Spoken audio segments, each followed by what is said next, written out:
Olá, meu amigo, tudo bem, minha amiga?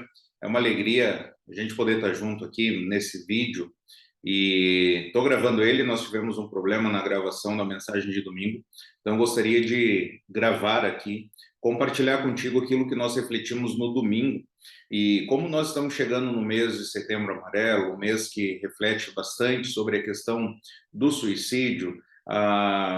Nesses próximos domingos, nós vamos refletir então acerca de uma esperança real, uma esperança genuína, uma esperança suficiente, né, suficientemente capaz de nos manter diante das adversidades da vida.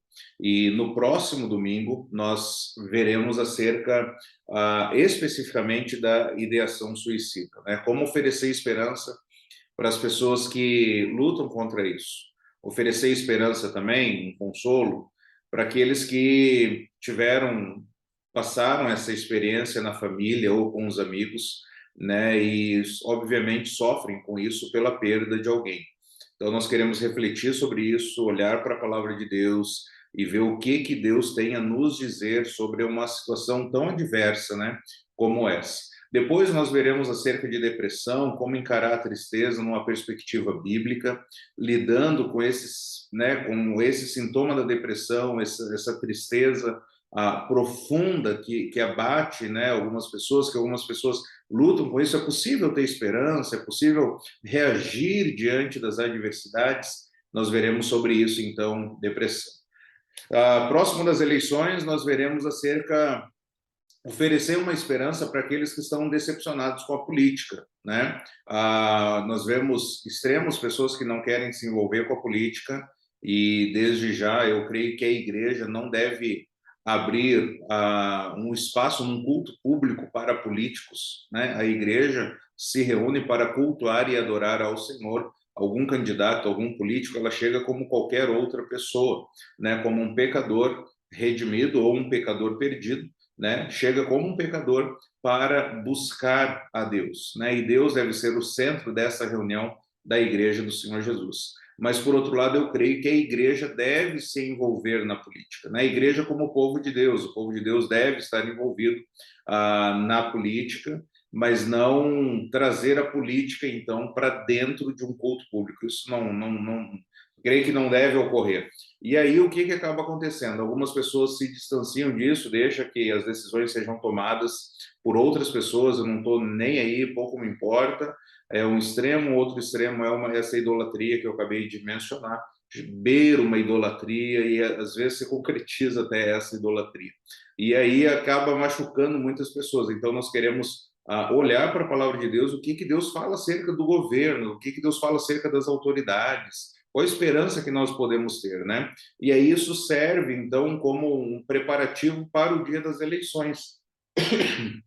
Perdão, isso serve como preparativo para o dia das eleições, né? Poderia refletir sobre essa mensagem no dia das eleições, mas provavelmente quando nós estivermos reunidos como igreja, as decisões já vão ter sido informadas de quem serão as nossas autoridades, né?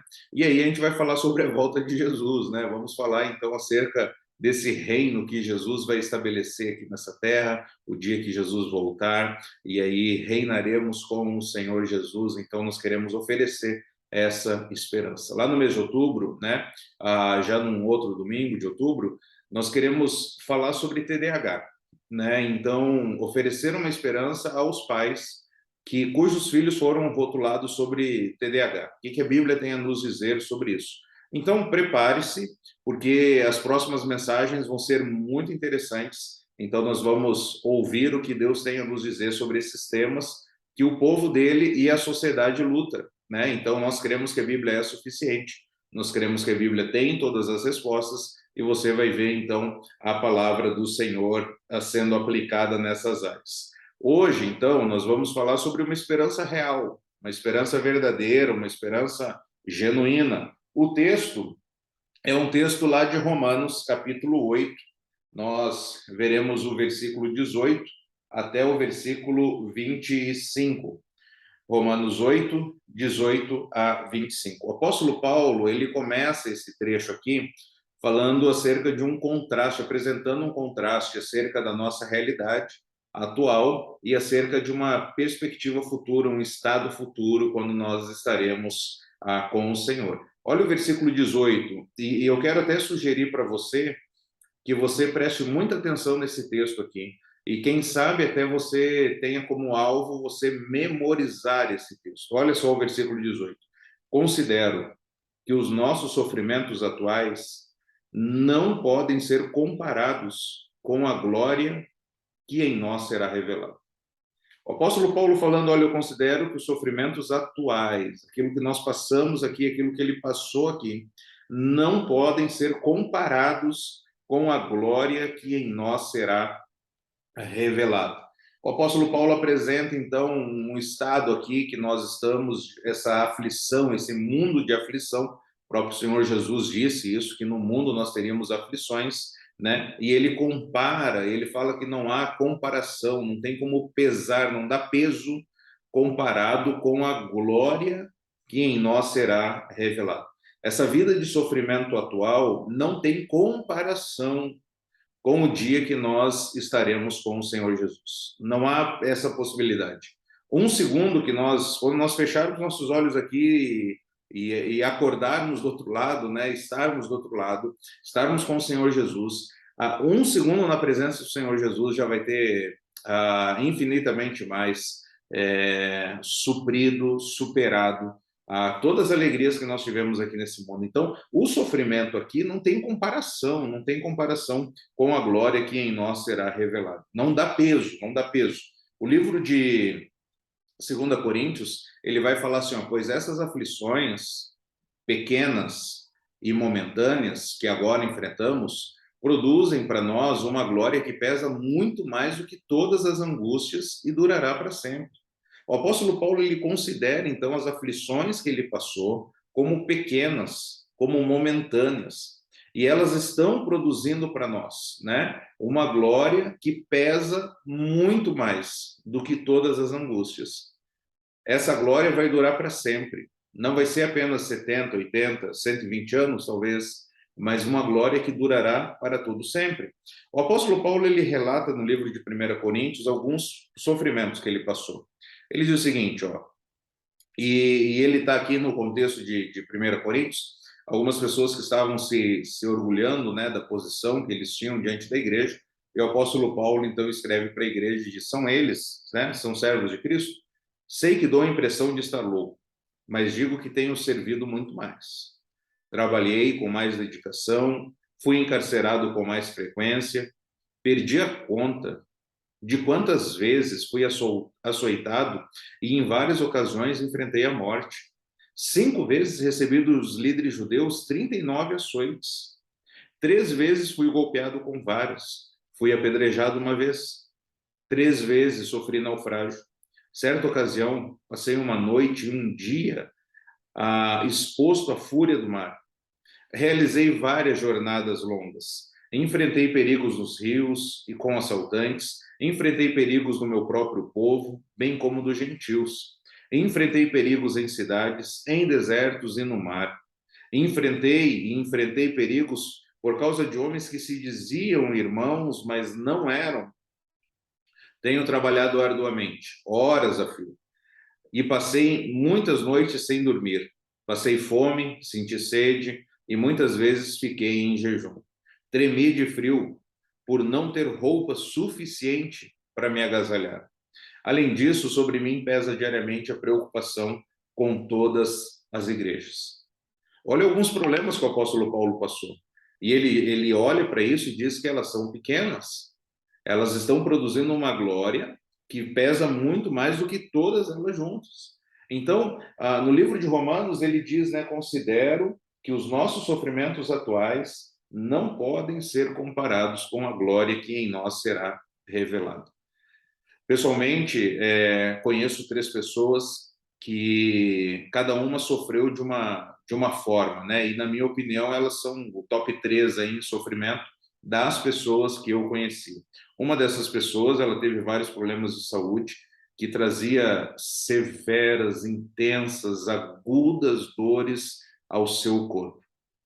Pensa numa mulher que sofreu. Além disso, ela tinha, né, um estado social com muitas limitações, a família não era uma família estruturada, segundo o padrão de Deus. Então, assim, ela tinha muitos sofrimentos, mas sem dúvida o sofrimento físico que ela passou, as dores que ela enfrentava, era assim, de olhar para ela e nós nos emocionarmos, porque ela estava sempre feliz, ela estava sempre contente, estava sempre alegre e dizia para nós, né, eu não tenho do que reclamar. Uma outra pessoa que eu conheci, ela teve assim muitos problemas, mas é assim muitos mesmos, né? Era assim, era muito difícil conversar com ela numa fase da vida sem que ela não relatasse outros problemas que haviam chegados, né? Chegado. Então assim, eram muitos problemas. Então toda hora chegando muitos problemas assim de todos os lados. Eu olhava para um lado era problema, olhava para o outro era outro problema. Eram muitos. E uma outra pessoa também, conhecida, que os problemas que ela enfrentava, na verdade, eram problemas de pessoas que ela amava. As pessoas que ela amava, que ela tinha em consideração, passavam sérios problemas. Então, juntando essas pessoas ao redor, né, familiares próximos, bem próximos, cada um com seríssimos problemas, né? Então, essa pessoa, ela lidava com isso. Eu olho para esses três irmãos, uma das pessoas já está na glória, né? E olho para eles e eu falo assim, eu não sei como que eu passaria por situações que eles estão passando, porque assim, sem dúvida, é o top 3, assim, né? E depois, bem depois, vem outras pessoas com outros sofrimentos. Então, grande angústia, grande sofrimento. Né? Esses sofrimentos, juntando todos eles, não podem ser comparados com a glória que em nós será revelada. O sofrimento, preste bem atenção, o sofrimento abateu o apóstolo Paulo, o sofrimento trouxe para ele dificuldades, né?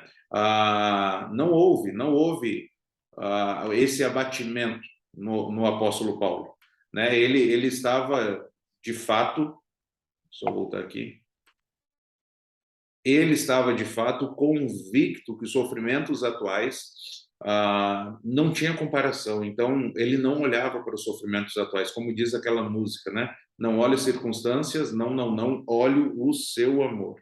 Então essa certeza, querido irmão, da glória futura, né, vai gerar em nós não uma comoção passageira, não uma alegria passageira de otimismo, né? Ela vai dar uma esperança para nós muito firme e que vai nos dar condições de suportar as adversidades que nós passamos aqui nessa terra. Então, se você quiser, faça uma lista dos seus sofrimentos e compare com outras pessoas, né? Você vai encontrar pessoas que sofrem muito mais do que você e você vai chegar à conclusão que não tem problemas, que os seus sofrimentos não têm comparação com o que essas pessoas estão passando. Agora imagina com a glória futura de estarmos ao lado de Deus, né? Então esse versículo aqui, esses dois, Romanos 8:18, 2 Coríntios 4:17, são ótimos versículos para nós memorizarmos. Então imagina quando chegar um problema até você, e aí você poder olhar para o problema e falar, considero que os problemas atuais, aí você está olhando para o problema, não podem ser comparados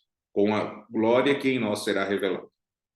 Quando chegar um problema, e você vai falar, pois essas aflições pequenas e momentâneas que agora enfrentamos estão produzindo para nós uma glória que pesa muito mais do que todas as angústias e durará para sempre. Né? Então pense no céu, olhe para o céu. E aí o apóstolo Paulo então vai falar acerca dessa realidade um pouquinho mais, ele vai descrever essa realidade que nós passamos aqui.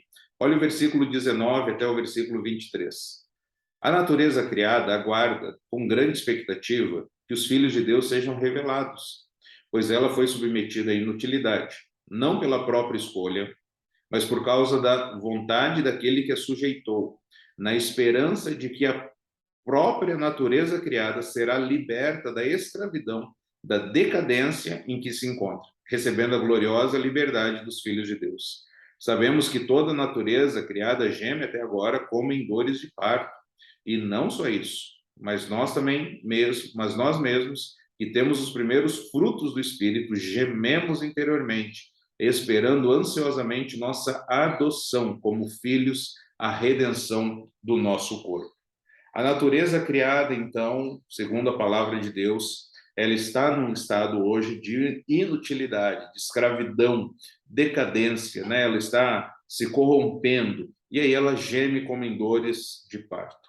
A queda do homem não afetou apenas a nós, afetou a natureza, né? A agricultura hoje, ela recebe uma influência negativa, né? Um pouco mais cedo fui pegar alguns morangos e um deles estava estragado, dois deles estavam já apodrecidos, né? Tinham estragados ali. E aí o meu filho perguntou, é normal isso, pai? E aí eu pude compartilhar com ele esse texto, né? Falando que o pecado afetou a criação. As frutas, elas rapidamente apodrecem, elas estragam, elas estão num estado de corrupção, né? De inutilidade. Então, os rios estão se transformando em esgotos. Então, a natureza, ela geme, ela aguarda a manifestação, a revelação dos filhos de Deus, porque ela receberá uma gloriosa libertação. Nós veremos mais à frente como que será a natureza quando o Senhor Jesus estabelecer por completo o seu reino. Então, ela aguarda, ela geme não apenas pelo sofrimento atual, mas pela manifestação futura. Esse processo de deteriorização é algo temporário. Esse estado de decomposição é temporário. Haverá libertação e essa esperança ela traz renovação, inclusive trará uma renovação para a natureza. Não apenas a natureza foi afetada como nós, né? O apóstolo Paulo fala não apenas a natureza, mas nós gememos, né? Nós temos essas dores de parto aí diante dos sofrimentos.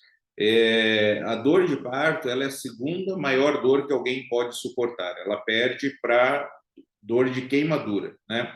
As chamas, o corpo em chamas, né? Então a dor de parto é uma dor muito grande que nós homens não temos a dimensão de como que é. E quando a minha esposa ela engravidou do primeiro filho, alguém, uma amiga nossa, chegou para nós e falou: oh, Marília, olha, você vai sofrer muito, tá bom? Muito. Você vai achar que vai morrer, mas você não vai morrer. Fica tranquilo, porque tem muito sofrimento ainda pela frente. Mas eu vou te falar uma coisa: quando você achar de fato, que você vai morrer, que você já está vendo Jesus, que você já vai para o céu e você já está virando para o seu marido e fazendo o discurso final já, nesse momento, que você fala assim, eu não tenho mais nem um pouco de força, é nesse momento que o nenê vai nascer. Então, muito sofrimento. E assim foi. E ela testemunha hoje. Ela fala assim, é naquele momento que você acha que de fato vai morrer por tamanha dor que está passando, e aí vem o nascimento. Por que as mulheres sofrem isso e elas têm outros filhos de parto natural? Porque elas não estão olhando para o sofrimento em si. Guarda isso, guarda isso. Elas estão olhando para o resultado do sofrimento. Elas estão olhando para o futuro. Elas estão olhando para aquilo que vai acontecer em alguns instantes. E aí fazem essas mulheres passar por esse sofrimento. O apóstolo Paulo traz essa dinâmica para nós. Então, assim, você está sofrendo agora, mas olha ali na frente. Olha ali o dia que nós estaremos com o Senhor Jesus, olha a glorificação que nós teremos, né? Então nós seremos renovados, seremos restaurados. Por quê? Porque nós temos o Espírito. O texto diz que nós somos os primeiros frutos do Espírito. O Espírito Santo habita em nós, o Espírito Santo testifica a nós que nós somos filhos de Deus. E se nós somos a habitação de Deus, isso é razão suficiente para nós olharmos para frente. Porque nós sabemos que Deus é eterno. Nós sabemos que um dia nós estaremos com Ele. Só pode ter essa esperança genuína quem tem o Senhor Jesus. Quem não tem ainda o Espírito Santo, quem ainda não tem o Senhor Jesus habitando na sua vida, não tem como olhar para frente e falar os dias de amanhã serão melhores do que os dias de hoje. É uma esperança vazia, é uma esperança vã, porque as coisas podem piorar muito lá na frente, mas o cristão, ele pode falar mesmo que as coisas piorem amanhã, quando eu morrer, eu estarei com o Senhor Jesus e haverá uma plena restauração. Olha o que diz em Colossenses capítulo 1, versículo 26 a 27. Essa mensagem foi mantida em segredo por séculos e gerações, mas agora foi revelada ao seu povo santo, pois Deus queria que eles soubessem que as riquezas gloriosas desse segredo também são para vocês, os gentios. E o segredo é esse: Cristo está em vós, Cristo está em vocês, o que lhes dá a confiante esperança de participar da sua glória. Então, nós temos Jesus, Deus habita em nós, nós somos habitação de Deus, o Espírito Santo habita em nós. Então, Cristo em nós é a esperança da glória. Cristo em nós é a esperança de que um dia todo esse sofrimento, essas dores de parto, esse gemido que a gente passa aqui, ele vai trazer um resultado. Nós nos alegraremos, e essa alegria que nós vamos receber é muito maior do que todo o sofrimento que nós passamos aqui nessa terra. Olhe para frente, meu amigo, olhe para frente. Um dia nós estaremos com Jesus. Essa nossa esperança não é aquela esperança vazia, quando alguém chega e nos diz assim, ó, fica tranquilo que no final dá certo. O final escatológico dá certo. O final da história bíblica dá certo. A história humana aqui, os capítulos dessa terra é aflição. Os capítulos dessa terra aqui são gemidos, é decomposição, é corrupção, é estrago, é podridão. Aqui nós gememos. Mas um dia nós estaremos com o Senhor Jesus. E aí o versículo 24, o apóstolo Paulo diz o seguinte: pois nessa esperança fomos salvos, mas esperança que se vê não é esperança. Esperança que se vê não é esperança. Quem espera por aquilo que está vendo. Mas se esperamos o que ainda não vemos, aguardamo-lo pacientemente. Nós aguardamos, então. Nós recebemos o Espírito Santo e nós olhamos para frente, porque um dia nós estaremos com o Senhor Jesus. Nós aguardamos, então, a redenção. Nós aguardamos a realidade futura, nossa adoção como filhos, que o versículo 23 mencionou, e o 24 fala que nós devemos aguardar com paciência. Nós desfrutaremos dos nossos direitos de adoção. Haverá redenção no nosso corpo. Uma das causas do sofrimento que nós passamos é o nosso corpo. O nosso corpo está envelhecendo, o nosso corpo ele adoece. Ele está num processo, então, que está a cada vez tendo mais dificuldades e mais limitações. Nós temos aqui na igreja, nossos pequenos grupos, nós demos o nome de GC, né? Grupos de cuidado, para que haja um cuidado mútuo entre os irmãos, um cuidando dos outros, e nós temos um GC, então, da melhor idade, né? Nos reunimos aí às quartas-feiras, na parte da tarde, reunimos esses irmãos que já criaram seus filhos, né? Ou são sozinhos, e nós reunimos esses irmãos para orar, para meditar na palavra, para nos encorajarmos. E é um momento esplêndido, é um momento assim emocionante, né? Quando, por exemplo, alguém tem algum agradecimento, eles falam: eu quero agradecer a vida. Isso impacta a gente, sabe? Quero agradecer porque eu estou vivo, né? Eu quero agradecer a minha saúde. Na hora que chega nos pedidos de oração, alguém tem algum pedido de oração, eu quero pedir pela minha saúde. Minha saúde não está bem, estou com algumas dores, vou fazer alguns exames, estou aguardando o resultado de alguns exames, isso está me deixando apreensivo, e aí nós podemos orar, então, uns pelos outros. Tem um irmão aqui na igreja que ele é muito piadista, né? Conta muita piada, e ele conta piada sério, né? Teve um dia, perdão, terminou o nosso GC e estávamos naquele bate-papo ali, comes e bebes, e aí esse irmão chegou perto de mim e aí mencionou o seguinte: olha, né, a gente precisa mudar o nome desse GC aqui de melhor idade. Eu falei: por quê, irmão? Esse GC aqui precisa receber o nome de Muro das Lamentações, porque é uma lamentação só aqui. E aí nós demos risada e damos risada com isso. Né? Por que há esse lamento? Porque o corpo está se deteriorando. Mas esse corpo vai haver redenção para ele. O apóstolo Paulo, inspirado pelo Espírito Santo, mostra isso para nós e nós aguardamos isso e devemos aguardar com paciência. O nosso corpo será plenamente redimido. Essa esperança que nós recebemos quando nós fomos salvos, quando Deus veio habitar em nós, Espírito Santo veio habitar em nós, nós recebemos essa esperança. Então, querido irmão, aqui é gemido. Aqui, você entenda isso, aqui é gemido. Mas um dia nós receberemos o estado definitivo e lá haverá uma completa redenção, haverá uma glorificação. Um dia tudo será perfeito. Olha o que diz em Isaías 11. Naquele dia o lobo viverá com o cordeiro e o leopardo se deitará junto ao cabrito. O bezerro estará seguro perto do leão e uma criança os guiará.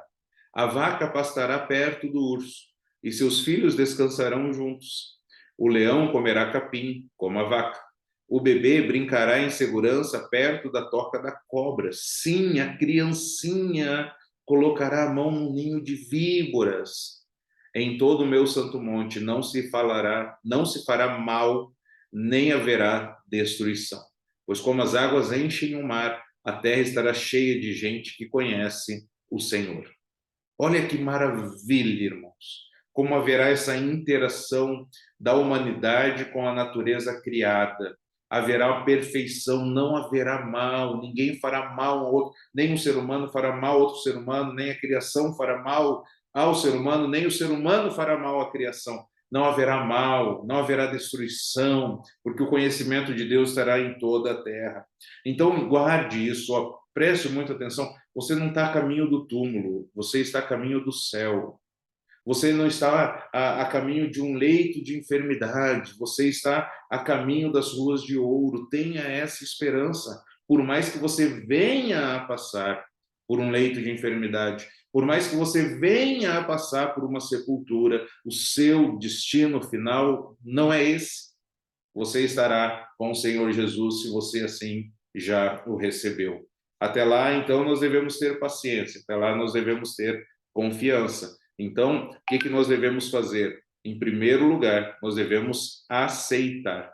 Aceitar a vontade de Deus, aceitar o que aconteceu com a humanidade, aceitar que aqui nós vamos sofrer, aqui nós teremos dificuldade. Então, aceite a realidade. Jesus não nos enganou, ele disse, aqui nesse mundo nós teríamos aflições. Então, o que nós devemos fazer à luz de tudo que nós ouvimos? Em primeiro, aceite a realidade. Aceite as dores, aceite os gemidos. Não adianta lutar contra, você pode lutar para melhorar, mas é um estado que nós enfrentamos aqui de sofrimento. E assim acontecerá até o dia da volta do Senhor Jesus. Então eu posso buscar amenizar, mas eu preciso entender que o sofrimento fará parte. O sofrimento faz parte da nossa vida e nenhum ser humano é capaz de eliminar o sofrimento por completo de sua vida. Em segundo lugar, olhe para o Senhor Jesus. Enquanto estiver nesse mundo gemendo, não olhe para a deteriorização, olhe para a glorificação. Olhe para que a sua experiência não seja limitada ao sofrimento, mas sim ao estado de quem você é, a sua filiação. Você é filho de Deus, você foi criado por Deus, o Senhor Jesus te salvou, te redimiu, e um dia o Senhor Jesus estará com você. Ele não te deixou sozinho aqui durante esse tempo de sofrimento. O Espírito Santo está conosco.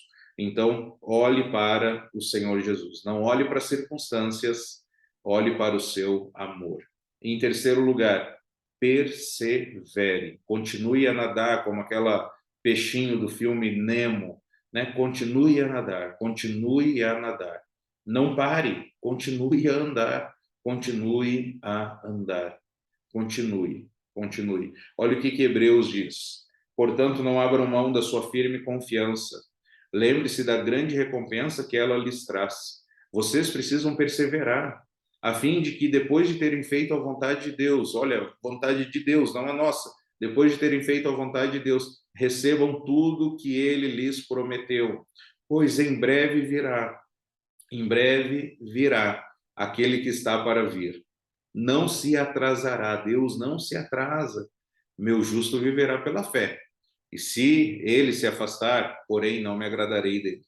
Mas nós não somos como aqueles que se afastam para sua própria condenação. Somos pessoas de fé, cuja alma é preservada. Nós não somos aqueles que retrocedem e são destruídos. Nós somos aqueles que creem e são salvos.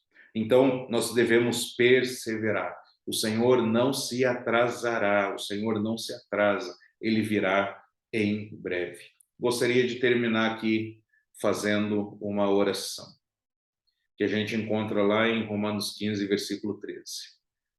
Que Deus, a fonte de esperança, os encha inteiramente de alegria e paz, em vista da fé que vocês depositam nele, de modo que vocês transbordem de esperança pelo poder do Espírito Santo. Que Deus te abençoe, meu amigo. Que o seu coração, então, seja transbordado.